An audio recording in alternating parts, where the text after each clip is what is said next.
பெண்களுக்கு திரையுலகத்துல இருக்கக்கூடிய ஆண்களுடைய தொந்தரவு அந்த மாதிரி இருக்குதா? உங்களுக்கு அந்த மாதிரி ஏதாவது அனுபவம்? நம்ம தொந்தரவா இல்லாம பாத்துட்டா தொந்தரவு இருக்காது.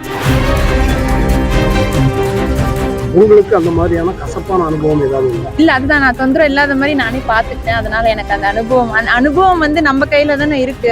அதுக்கான இடம் நம்ம விட்டா இடம் விடாம நான் இருந்திருக்கேன். இடம் விடாம நான் பாத்துக்கிட்டேன். அதனால எனக்கு அந்த பிரச்சனை எதுவுமே இல்லை. ஒரு இண்டிவிஜுவலா நம்ம ஒழுங்கான டிசிஷன்ஸ் அண்ட் ஒழுங்கான லிமிடேஷன்ஸோட இருந்தா யாருக்குமே எந்த பிரச்சனையும் வராது. தமிழ் திரையுலகத்துல நடிக்கிற பெண்களுக்கு பாதுகாப்பு என்பது எப்படி இருக்கு? நான் அதுதான் ஜெனரலா சொல்றேன் இல்லையா. நான் ஜெனரிக்கா சொன்னது ஒரு படிச்சுட்டு ஒரு நிதானம், ஒரு பேஷன்ஸ் எல்லாமே இருந்தா ஒரு செயல்லையுமே அந்த சிந்திக்கணும், யோசிக்கணும். ஒரு டிசிஷன் எடுக்கும் போது நம்ம டப்புன்னு மோஸ்ட்லி நம்ம எடுக்கிற டிசிஷன் எல்லாமே நம்ம ஃபினான்ஸ் பேஸ்டா இருக்கும். ஸோ அதனாலதான் அந்த இண்டிபெண்டன்ஸ் இருந்தாலே நம்ம பேஷன்ஸை வச்சுட்டு நம்ம எடுக்கிற டிசிஷன்ஸ் நல்லா இருந்தாலே சேஃப்டி ஆட்டோமேட்டிக்கா வந்துடும்.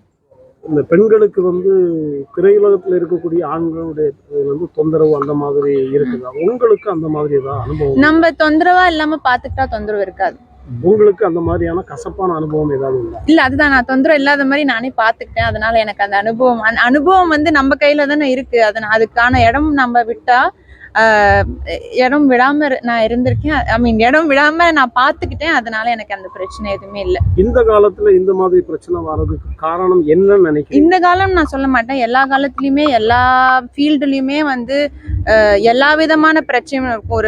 ஒரு மென் ஒரு விமனுக்கு கொடுக்கறதா இருக்கட்டும், சம்டைம்ஸ் விமன் மென்னுக்கு கொடுக்கறதா இருக்கட்டும், எல்லாமே ஒரு இண்டிவிஜுவலா தான் இருக்கு. அது ஃபீமேல் மென்னு நான் பிரிக்க விரும்பல. ஒரு இண்டிவிஜுவலா நம்ம ஒழுங்கான டிசிஷன்ஸ் அண்ட் ஒழுங்கான லிமிடேஷன்ஸோட இருந்தா யாருக்குமே எந்த பிரச்சனையும் வராது. நான்